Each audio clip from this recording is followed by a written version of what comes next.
Hey everybody, welcome back to the Flourgoldwizards channel. I'm Jason, a part-time gold prospector based in Wisconsin. That's Rigby, my mining partner, the world's most famous gold sniffing hound. Now, we're supposed to be getting a little bit of a blizzard or something today. I don't know if I trust that weatherman all that much, but it's coming down a little bit. So I'm not taking a 4-hour ride anywhere. I've got something special in the shop right behind you guys that we're gonna take a little peek at today. Ooh, it's gonna be good. Yeah, come on in here. Come on, Ruby. Come on in here. You're getting all wet. Look at you. You're a mess. Yeah, for crying out loud. Look at you. Jeez. All right, let's get the lights on. Grab a cold one. Give Rigby a chunk of meat. And we'll take a little look at what we're going to play with today. Now, I've had this bag sitting around for who knows how long. I got it from Vendetta Prospecting, Mike Vendetta. And he wrote some stuff on this here bag. Spot price, $107 per gram. And there's 3.7 grams supposedly added to this bag. I have no idea whether there is or not. But Mike's pretty trustworthy guy and he has good pay dirt. So I have high hopes. And if you do the math, that comes out to right about $395, $400 right around in there, give or take 0.7, 3.7. So I ended up paying $400 for this bag. Who knows back when? Well, now gold is 138 something or $139 a gram. So I would expect that we should have a small profit out of this bag. So we're going to open this baby up and we're going to play with it a little bit. I've got all kinds of tools around this shop I hardly ever get to use, so we're going to play with some of them today. Let's do it. Now the first thing you want to do when you're playing with bags of pay dirt is, well, open the bag. So we're going to, right now, let's take a little peek. Get that out of here and go on and get you. There we go. And we'll give it a dump. I'll spread it all out nice, just like that. And we'll take a little inspection. First thing you do, second thing you do is take a little sniff. That's from Arizona. I can tell a difference. Go ahead and take a little sniff of this right here. Yeah, that's from Alaska. Clear difference. And just doing a little brief inspection here. I see there's little shards of this and pieces of that in there. There's a little piece of broken glass. I don't know if I need to leave that laying around. So we'll put that in my little container here. And there are some larger bits in there. Looks like some kind of chert or something. Not really sure. And I do see all kinds of little blue chips of maybe some turquoise or whatnot. See that? They're kind of, I don't know, they feel polished maybe a little bit. But we'll put those off to the side as well. I don't see any large bits of gold offhand, but I do see lots of little teeny polished little rocks right there. I don't know if that might be garnet or something. I doubt it's garnet being that darn big and flat, but it's got garnet colors to it anyway. Pretty handsome. Whoops. And if I might have just spotted a chunk of gold right there. Let me take a little gander. Nope, that is a chunk of pyrite right there. I just dropped it. Oh, there's another one. Well, it looks like they're all over the place in there. Lots of little chunks of this and shiny that. So it might make it a little bit more difficult or tricky. That's for sure. So I think what we'll have to do is do a little classifying. Maybe see if we can get some of these larger bits out of there, like that stuff right there. Well, look who else showed up. It's Rex Aroni. He's a mine boss in training. And we have our rock truck driver, Bowser. Yeah, I tell ya, the gang's all here. Well, except Moose. I think he's in the house. Now I've got a 1/4-inch classifier right here. So we'll just go ahead and we'll dump all this stuff right on in that 1/4-inch classifier. I believe that'll take out a good chunk of this material. That is not gold. Let me get that down into a little bit tighter of a group in there. Just like that. Perfect. We'll give her a little scattering. And that does not leave much material at all. But it's some material that I don't have to go through trying to get to that precious gold. And after a brief inspection of the 1/4 inch plus material, I do see a small piece of gold right there. Look at there. Ooh, that's a big old chunk of gold right there. It's got quartz on the other side. That's a big old specimen all day long. Look at that. Now that's not going to weigh up to its weight, its size in gold, but you can get a premium for specimens. That's for certain. Right there. And yeah, that's a nice looking chunk. All right, let's continue. Right after we weigh it, doink. 2.5 grams. Ooh-wee. All right, and here's what's left. All the minus 1/4 inch right here. So we'll go ahead and take that, and I'll run that through a 10 mesh right there. Now 10 mesh just means there's 10 small little holes in a square inch. Okay, we'll go ahead. And we'll dump that in there. I would imagine that one's gonna take out most of those little gems and this and that. And it does look like I don't see any of those little gems that made it through. And there might be a couple here or there, but I think we got most of them right here. So I'll go ahead and I'll dump that right on in there. And we'll give that a little inspection. Now I've got that material spread out in a slightly larger pan. Well, it's actually a lot larger. And I was right. We got most of those little gemmy pieces out of there. I don't see any visible gold in this size. And to be honest, I just started really looking at it. But I did notice there's an awful lot of this pyrite right here. That little chunk of pyrite right there, that stuff will fool you. It's not gold. And there's some blue ones and less blue ones, lots of purple ones. So I'm going to take a little bit of time. I'm going to weasel out all these little jemmies. We'll take a look at all of them in a little cup.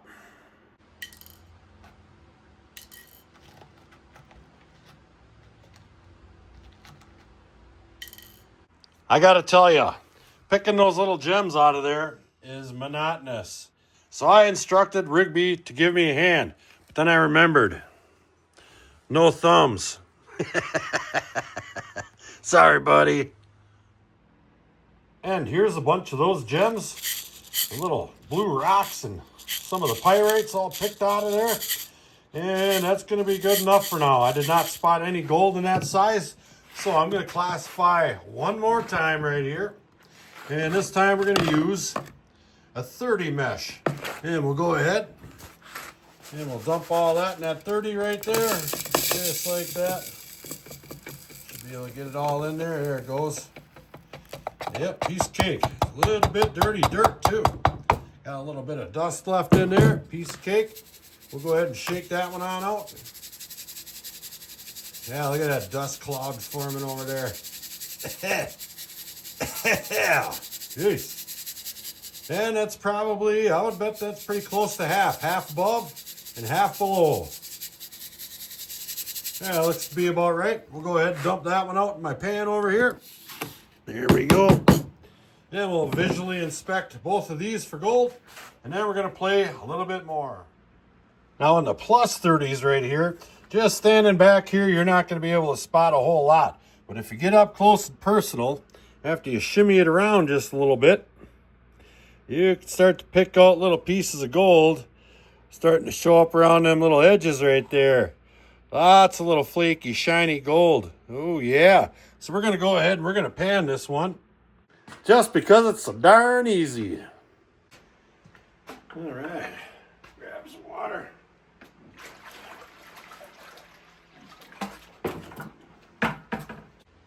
And we'll dunk that baby. Now I do have some jet dry in the water. Gold will float. We don't want it to float. We want it to sink to the bottom of this here pan. There's a little bit of dirt in there. I don't think it'll affect this 5 gallons of water I've got in here too much. And this stuff at that size should be plenty good and easy to pan, that's for sure. So we'll get a lot of that light stuff off, and it is extremely light stuff. Just like that. And that's about what you're left with. I can work with that all day long. So let me go ahead and we'll pull this back, see if we could find any gold in there. I don't know. You guys see anything showing up? Oh, mama, look at there. Hot dog. All right, let me get my glasses on and both of my hands where I can see what's going on here. And I'll get that into a nice looking pile with no debris. And here's our gold so far. Got that big old clunker. And here's our plus 30 right here. Take a look at there. Yeah, not too darn bad. There's most of that stuff I could pick up pretty easily. So I'm calling them all pickers. Let's see here. Let me put my money where my mouth is. Oh yeah. They're pickers. And last but not least, we have the small stuff right here. Smaller than 30. Now I always get a lot of magnetics when I get pay dirt from Mike. And this stuff is no exception. There is lots of magnetics in this stuff, for sure. That's a big old clump right there. And I've got most of that material in this little beaker here ready. And we're gonna run it over my black magnetic sand separator right here. Now this thing basically just has a magnet that slides right down inside of this little shaft here. And this thing spins. And you put material in here. And the magnetics, or all the material, go over the top of this little shaft right here. And the magnet inside of there is spinning this way. It shoots out the magnetics here and the non-magnetics here, so you don't have to deal with it. So we'll go ahead and we'll turn this thing on. I haven't used this thing in quite some time. It's even got a light in there. So we'll turn that up to, I don't know, you guys can't read it, 22.8. And we'll take some of this and we'll dump it right in there. It's got a little funnel. Just like that. And off she goes. And you look inside of there, that material is going over the top of there. Magnetics are coming out here. Non-magnetics here. Pretty nifty, huh? Awesome. There she goes. All right, let's run the rest of this stuff. I love playing with toys. Yeah. You're being hypnotized. Oh. And here's all the magnetics that were in there. Not a ton, but it's still material you don't have to worry, heavy material, you don't have to worry about panning out along with all that other material. Now when it's all separated like this, it'll be much easier because it's going to react, pretty similar to itself and its neighboring little black particles versus the way this reacts in that lighter material. And I do not see even one little tiny speck of gold. Nice. And here's all the non-magnetics right here. Should be plenty simple to pan. I'll go ahead and I'll do halvesies right here. Go ahead and put that off to the side. I better get a little bit more jet dry in this here water right here, because now we're getting into micro gold territory. So we'll go ahead and give that a little slather around like such. Just like that. There's a little bit more silt down in that smaller size, as you can see. Getting my water all dirty. There we go. Now we've got the black sand removed out of there already. So it's not hogging up any space in there where I could have gold hiding down in them corners and them riffles. And we'll take our time when we get down to the end here. That's probably far enough. We'll give that a little bit of a yank. See what that looks like. And yep, I'm starting to see some gold. Let me give that just a little bit of a tap. And I hope you guys see it too. There is still a fair amount of black sand in there. It's non-magnetic black sand, but black sand nonetheless. All right, and it looks to be rather chunky. I don't see any super micro gold like we get around here. But let me work through this one here, and we'll take a little peek. Yeah. And that little last batch is done. We'll go ahead and finish it off right here. Yeah, I would say that was probably pretty close to half.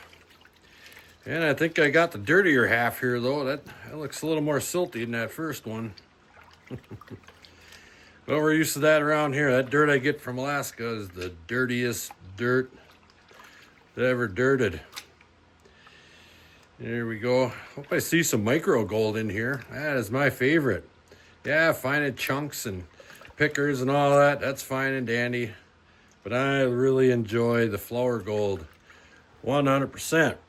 So we'll give that one a little yank. Yep, there we go. I think this one here had the more gold half too. The dirtier half and the more gold half.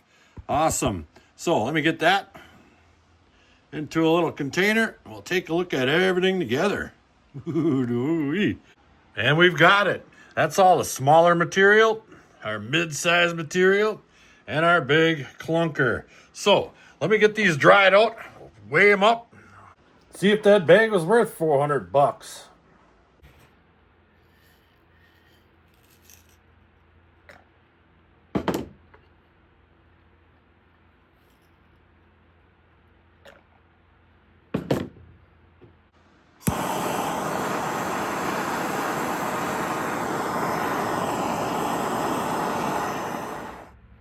Alrighty, the time has come. We get our scale all teared out here. We got all zeros. Here's our big nugget. And let's see if we get 3.7 grams out of that pile of dirt right there. Go ahead, dump that on there.